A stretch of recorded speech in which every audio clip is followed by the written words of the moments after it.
세상에 많은 사람들이 세상을 살아갈 때 무엇인가를 희망하면서 살아갑니다. 우리 성도님들은 무엇을 희망하고 계실까요? 희망은 삶을 지탱하는 영혼의 힘이에요. 이 영혼의 힘, 희망의 힘이 얼마나 크냐에 따라서 우리의 삶이 건강하게 되는 것입니다. 희망은 어둠 속에서 가장 질긴 꽃입니다. 쉽게 떨어지지 않아요. 아무리 어둠이 짙다 하더라도 이 희망의 꽃이 견고하게 피어 있으면 그 어둠은 시간의 문제일 뿐입니다. 희망은 세상살이가 가장 혹독해질 때 우리의 인생을 지탱해주는 영자 마음의 동력입니다. 희망의 씨앗이 있는 사람은 거대한 쓰나미 앞에서도 굴하지 않아요. 쓰나미가 문제가 아닙니다. 내 안에 희망의 씨앗이 있는가, 이게 중요해요. 희망의 불씨가 있는 사람은 잿더미 가운데서도 인생을 재건합니다.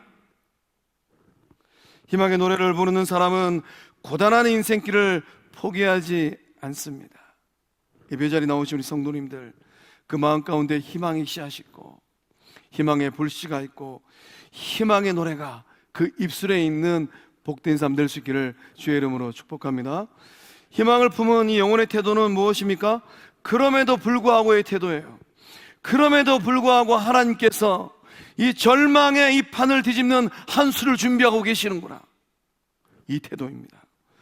희망은 이 환경이 좋을 때보다 오히려 환경이 열악할 때, 절망적일 때 진정한 가치를 드러냅니다.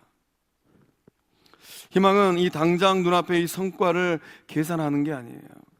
당장 눈앞은 힘들 수도 있어요. 당장 눈앞은 절망의 벽이고 어쩔 수 없는 벽이 떡하니 있을 수 있습니다. 희망은 이 눈앞에 있는 벽을 바라보는 게 아니에요. 오늘 내가 걷고 있는 이 길의 의미를 발견하는 것, 이게 바로 희망입니다. 인생은 마치 바둑을 두는 것과 같은 것 같습니다. 바둑판에는 어느 바둑판이든지 간에 두 명의 바둑기사가 있어요. 누구의 집이 더 크느냐에 따라서 승부가 결정이 됩니다. 엎치락 뒤치락 하면서 앞서거니 뒤서거니 하면서 끝까지 바둑을 둡니다. 그렇게 끝까지 바둑을 두는 이유는 무엇일까요?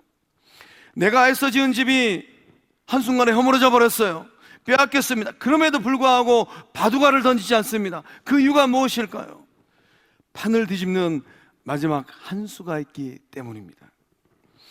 절망의 판을 뒤집는 마지막 신의 한 수가 있기 때문이에요. 신의 한 수는 판을 뒤집는 능력입니다. 패배자의 길을 승리자의 길로 바꿔요. 무너진 집을 다시 재건합니다. 상상 좀 해보세요. 그 마지막 한 수를 딱 드는 순간에 모든 집이 원상 회복되는 거예요. 바둑판 전체의 흐름이 단 한 수로 뒤집어집니다. 그렇기 때문에 바둑을 두는 기사들은 끝까지 바둑알을 던지지 않습니다. 우리의 삶도 마찬가지인 것 같습니다. 때로는 우리의 삶이, 우리의 영혼의 집이 절망의 판이 되기도 합니다.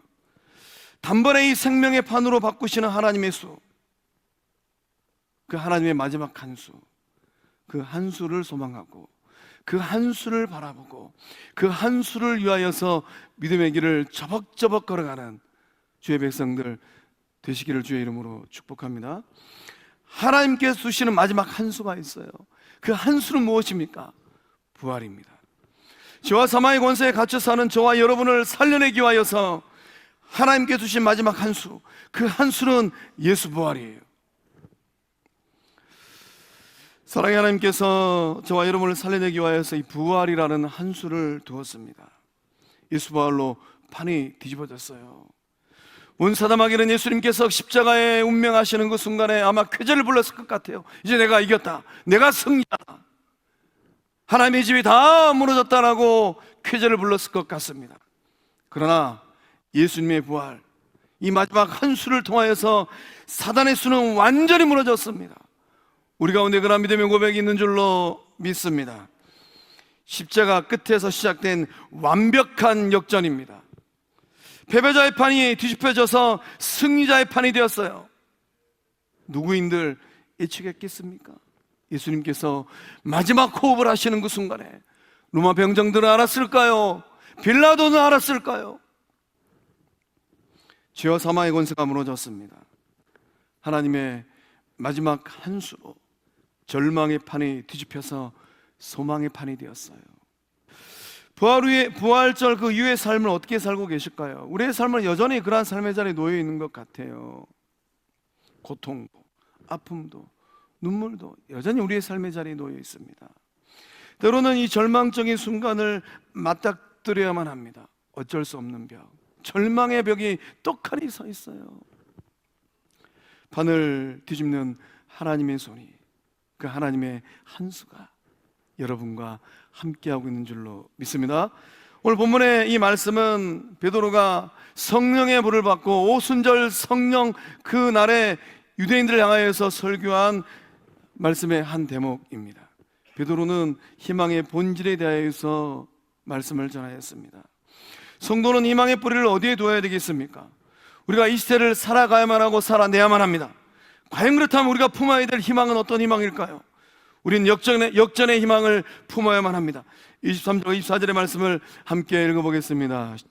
시작. 그가 하나님께서 정하신 뜻과 미리 아신 대로 내준 바 되었거늘 너희가 법 없는 자들의 손을 빌려 못 박아 죽였으나 하나님께서 그를 사망의 고통에서 풀어 살리셨으니 이는 그가 사망에 매여 있을 수 없었습니다. 아멘. 인간의 가장 큰 절망이 무엇입니까? 인간의 가장 큰 절망은 죽음이에요. 하나님께서는 이 절망의 판을 뒤집고 예수님을 살려내셨습니다. 십자가는 죽음입니다. 십자가는 인생의 끝이에요. 그 끝에서 하나님은 새로운 시작을 행하셨습니다. 십자가는 인간의 이 관점에서 생각해 보면 실패의 끝이고 죽음의 끝입니다. 더 이상 희망도 소망도 없어요. 하나님은 그 끝에서 새로운 생명을 시작하셨습니다. 하나님은 십자가를 통하여서 구원의 통로를 완성하셨습니다. 사망을 생명으로 역전시켰어요. 우리가 일상의 삶을 살아갈 때 마주하는 절망들이 있습니다. 이런 절망들은 좀 비껴갔으면 좋겠는데 어떠한 때가 되면 예외 없이 우리의 삶을 찾아옵니다. 질병이라는 절망이고 이별이라는 절망이고 내 인생 여정에서 의도하지 않는 실패라는 절망입니다. 이러한 것들은 끝이 아니에요. 하나님은 우리가 때때로 세상을 살아가면서 경험하는 이 실패의 자리에서 새로운 일을 행하고 계신 줄로 믿습니다.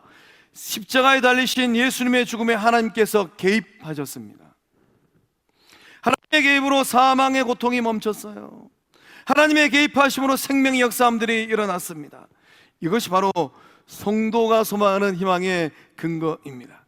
그러니까 우리가 세상을 살아가면서 절망의 문 앞에 서 있었을 때에, 절망의 벽이 내 앞에 뚝 하고 섰을 때에, 그때 우리는 무엇을 소망해야만 합니까? 하나님의 개입하심을 소망하는 거예요. 하나님, 내 삶의 자리에 좀 개입해 주세요. 어쩔 수 없는 벽이, 절망의 벽이 내 앞에 뚝 하고 서 있습니다. 하나님 개입해 주세요. 하나님께서 개입하시는 그 순간에 그 벽들이 허물어지고 그 벽을 뛰어넘는 은혜가 흐를 줄로 믿습니다. 우리 가운데 절망 가운데 계시는 분들이 있으실까요? 아직 절망하기는 이릅니다. 낙담된 마음 가운데 두 손에 힘이 풀리신 분들이 계실까요? 아직 낙담된 마음을 품기는 이릅니다. 왜냐하면 하나님께서 성도님들을 위하여 생하실 마지막 한 수가 남아있기 때문이에요. 그 한 수를 바라보고 믿음의 길을 걸어갈 때 마침내는 승리하는 은혜의 삶들 될 줄로 믿습니다. 우리 교회도 마찬가지예요. 우리 공동체를 두고서 지역사회에서 이런 말 저런 말 많이 합니다. 그러나 우리가 품어야 될 우리 마음의 수는 어떤 수입니까? 하나님께서 거룩한 빛 성광교회를 위하여 행하실 그 한 수가 준비되고 예비되어 있는 줄로 믿습니다. 그 한 수를 통하여서 거룩한 빛 성광교회는 다시금 부흥의 역사를 써내려가고 다시금 부흥의 이 불씨를 지피는 성령의 불씨가 될 줄로 믿습니다. 그 불씨를 통하여서 지역사회가 살아나고 한국교회가 뒤집어지는 그 역사에 또 주역이 되어지는 우리 모두가 다 될 줄로 믿습니다. 이 절망의 판을 이 한 수로 뒤집어내고 계시는 그 하나님께서 우리 가운데 소망하시는 두 번째 희망은 무엇입니까? 썩지 않는 희망이에요. 우리 27절과 31절의 말씀을 함께 읽어보겠습니다. 시작. 이는 내 영혼을 음부에 버리지 아니하시며 주의 거룩한 자로 썩음을 당하지 않게 하실 것이미로다. 미리 본 고로 그리스도의 부활을 말하되 그가 음부에 버림이 되지 않고 그의 육신이 썩음을 당하지 아니하시리라 하더니 아멘. 우리가 품어야 될 두 번째 희망은 썩지 않는 영원한 것을 희망하는 겁니다. 그러니까 썩어질 것들을 두고서 희망을 품는다라는 것은 하나님께서 기뻐하지 않는다라는 거예요. 썩어질 세상의 마음을 빼앗기지 않는 것입니다. 썩어질 세상의 마음을 빼앗기는 것, 보좌 우편에 계시는 주님께서 기뻐하지 않는다라는 것입니다. 부활의 희망은 썩지 않는 희망입니다. 세상에 존재하는 모든 것은 썩고 쇠퇴하고 사라집니다. 한 줌의 재로 사라집니다. 희망은 어디에 있을까요? 희망은 부활의 주 되신 예수 그리스도 우리 주님께 있는 줄로 믿습니다. 세상 모든 사람이 흙으로 돌아갔습니다. 예수 그리스도는 흙으로 돌아가지 않았어요. 이것이 믿음입니다. 31절에 미리 본 고로 그리스도의 부활을 말하되 그가 음부에 버림이 되지 않고 그의 육신이 썩음을 당하지 아니하시리라. 예수님의 몸은 썩음을 당하지 않습니다. 세상에 썩어질 것들에 소망을 두지 마세요. 시간이 지나면 이 몸이 낡아지고 병들고 썩어집니다. 이 몸에도 소망을 두지 마세요. 땀 흘려 평생 모은 재산도 다 사라집니다. 그토록 자랑하였던 명예도 어떤 순간이면 다 잊혀져요. 죽음 앞에서는 무용지물입니다. 아무짝에도 쓸모가 없어요. 오직 예수 부활을 나의 부활로 소망하는 그 삶이야말로 가장 복되고 은혜롭고 존귀한 삶인 줄로 믿습니다. 왜 우리는 예수님의 부활을 나의 부활로 소망해야만 합니까? 죽음 너머를 확증하는 유일한 근거이기 때문입니다. 세상 그 어디에서도 발견할 수가 없어요. 죽음 너머에 무엇이 있는지. 그 어느 누구도 죽음 이유에 대해서는 확신하지 못했습니다. 공자도, 맹자도, 석가도, 소크라테스도. 오직 예수님만이 확증했습니다. 오늘 내가 나와 함께 낙원에 있으리라. 오늘이라고 말씀하셨어요. 주님이 내일이라고 말씀하지 않으셨습니다. 한 달 뒤라고 말씀하지 않으셨어요. 오늘이라고 말씀하셨습니다. 이것이 정말로 큰 은혜예요.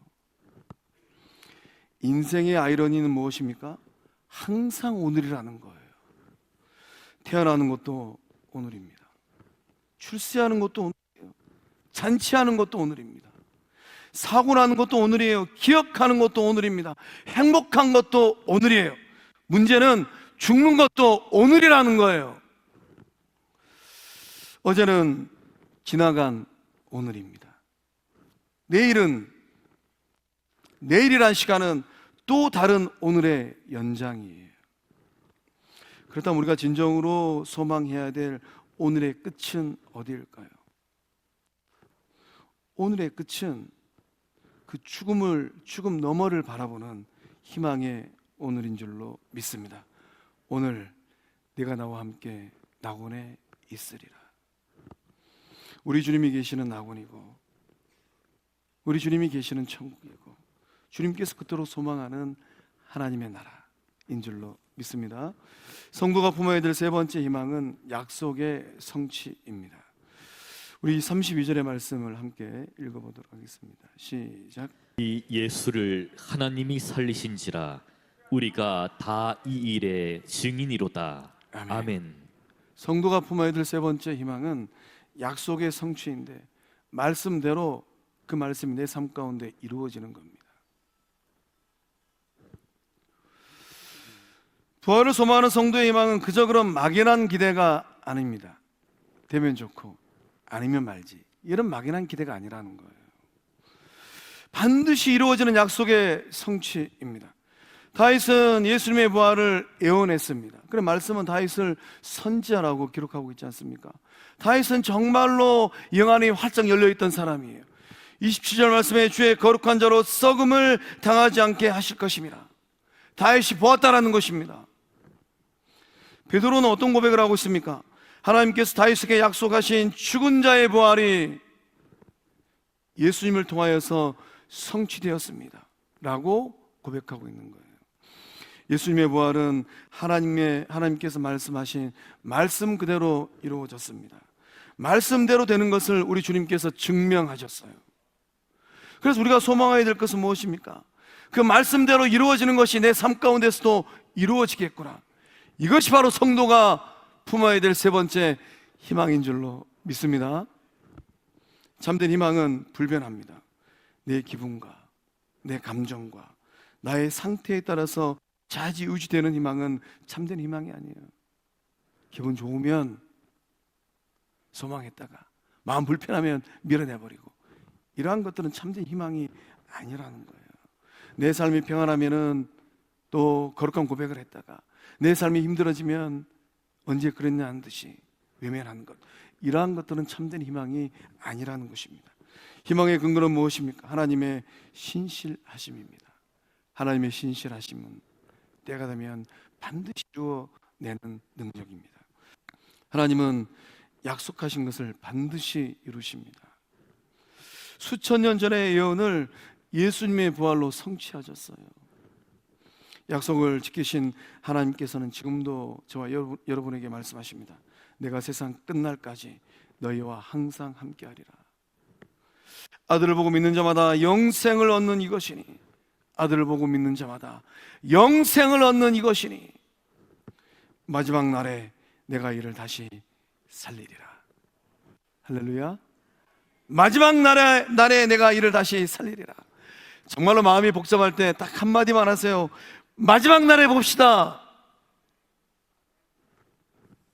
아멘 하시는 우리 성도님들의 삶의 자리 가운데 이 은혜가 흐르고 있는 줄로 믿습니다. 독일 하노버에 가면 무덤이 하나 있는데 열리지 않는 무덤이라고 불린답니다. 열리지 않는 무덤. 어떻게 해서 이런 이 무덤이 되었을까요? 18세기 한 귀족 부인이 부활을 절대로 믿지 않는다면서 자신의 묘지를 거대한 화강암 판으로 덮고 쇠사슬을 묶어버렸답니다. 그리고 비문을 새겼대요. 영원히 이 무덤은 열리지 않으리라. 이 화강암 대리석이 얼마나 두꺼웠겠습니까? 또 이 쇠사슬이 얼마나 두꺼웠을까요? 칭칭 둘렀을 것 같아요. 인간의 힘으로 부활과 하나님의 능력을 비웃은 것이죠.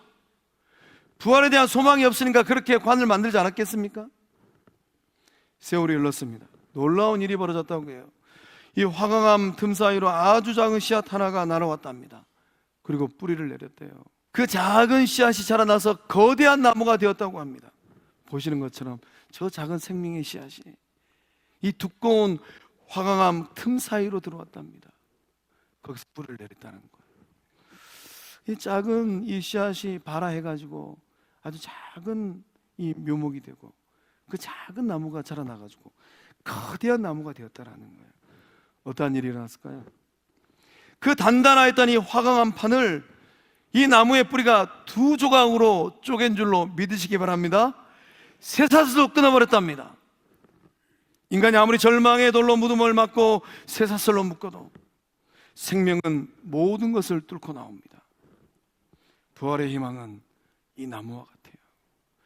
저와 여러분 안에 예수 이름의 부활이 있는 한 그 생명이 우리의 무덤을 깨트리고 예수 생명으로 우리를 부활케 할 줄로 믿습니다. 연약해 보입니다. 세상이 그 어떤 단단한 고통이라 할지라도 이 생명이 있다면, 예수 생명의 씨가 있다면 그것이 능력이 되어서 우리의 고통도 쪼개는 역사함이 될 줄로 믿습니다. 우리 모두는 그 생명의 힘을 목격한 사람들이에요. 그 생명의 힘을 고백하는 주의 백성들입니다. 그 갈라진 틈 사이로, 여러분의 인생의 틈 사이로 예수 생명의 씨앗이 날라왔습니다. 복음의 씨앗이 여러분의 마음 가운데 뿌려졌어요. 성령께서 성령의 단비를 내리고 말씀의 토양이 쌓이고 나서 그 생명의 씨앗이 뿌리가 내려지고 싹이 나고 자라났습니다. 생명의 꽃을 피웠어요. 거대한 예수나무가 되었습니다. 그 거대한 예수나무, 그 나무를 통하여서 죄와 사망 권세를 깨트리며 나아가는 우리 모두 될 수 있기를 주의 이름으로 축복합니다. 질병과 또 절망과 실패라는 이 인생 앞에서 우리는 부활 증인의 삶을 살아가야만 해요. 어떻게 살아가야 될까요? 내 감정이나 환경에 휘둘리지 않는 거예요. 그럼에도 불구하고 하나님께서 내 삶 가운데 역사하신다. 이런 영적 태도를 견고하게 갖는 것입니다. 내 옆에 계신 하나님의 신실하심을 굳게 신뢰하고 붙드는 거예요. 감정적으로 요동치지 않는 것입니다. 눈앞의 고통 때문에 썩어질 세상 가치에 얽매여서 낙담하지 않는 거예요. 받아보십시오. 주님이 뭐라고 말씀하시는지. 오늘 여러분이 걷는 고단한 길 속에서 새로운 역전을 준비하고 계시는 하나님의 손을 바라보는 것입니다. 그러므로 이 예배자리에 나오신 성도님들의 그 삶은 그 씨앗이, 생명의 씨앗이 그 마음과 삶 가운데 심겨짐으로 말미암아 마침내 한 송이 예수꽃이 되고 예수나무가 되어서 생명과 소망으로 삶을 변혁시키고 뒤집는 은혜의 통로 될 수 있기를 주의 이름으로 축복합니다. 이 삶이 바로 오늘 우리가 살아내야만 하는 보좌 우편에 계시는 주님께서 기대하시는 부활 증인의 모습입니다. 사랑하는 성광의 성도 여러분, 예수 부활을 목격하였던 베드로는 부활의 증인으로 이렇게 고백을 합니다. 이 예수를 하나님이 살리신지라 우리가 다 이 일의 증인이로다. 절망의 판을 뒤집는 하나님께서 한 사람을 찾고 있어요. 누구를 찾고 있겠습니까? 받은 은혜는 있는데 입을 다물고 있어요. 하나님께서 찾고 있는 그 한 사람은 누구일까요? 예수 부활을 증언하는 사람입니다. 세상 속에서 예수 부활 그 증인으로 살아가는 그 한 사람이 저와 여러분 될 수 있기를, 성광교회 될 수 있기를 주의 이름으로 축복합니다. 무덤에서 피어나는 그 한 송이 예수꽃 되시기를 주의 이름으로 축복합니다. 기도하시겠습니다.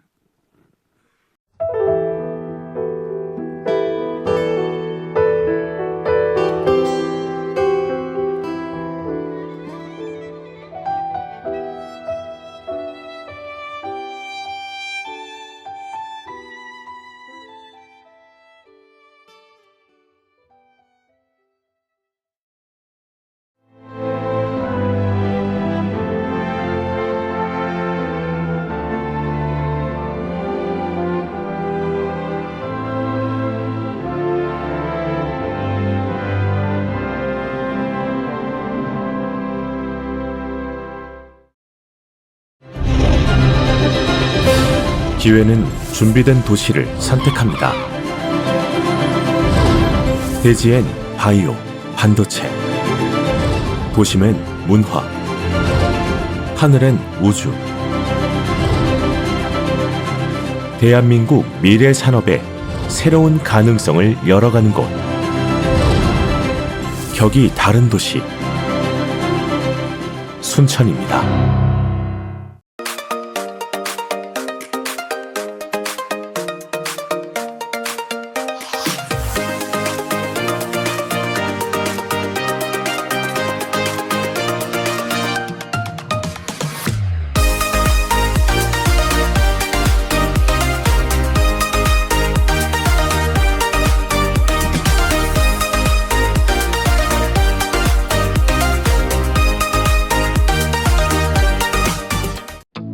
다양한 봄 향기가 부러웁니다.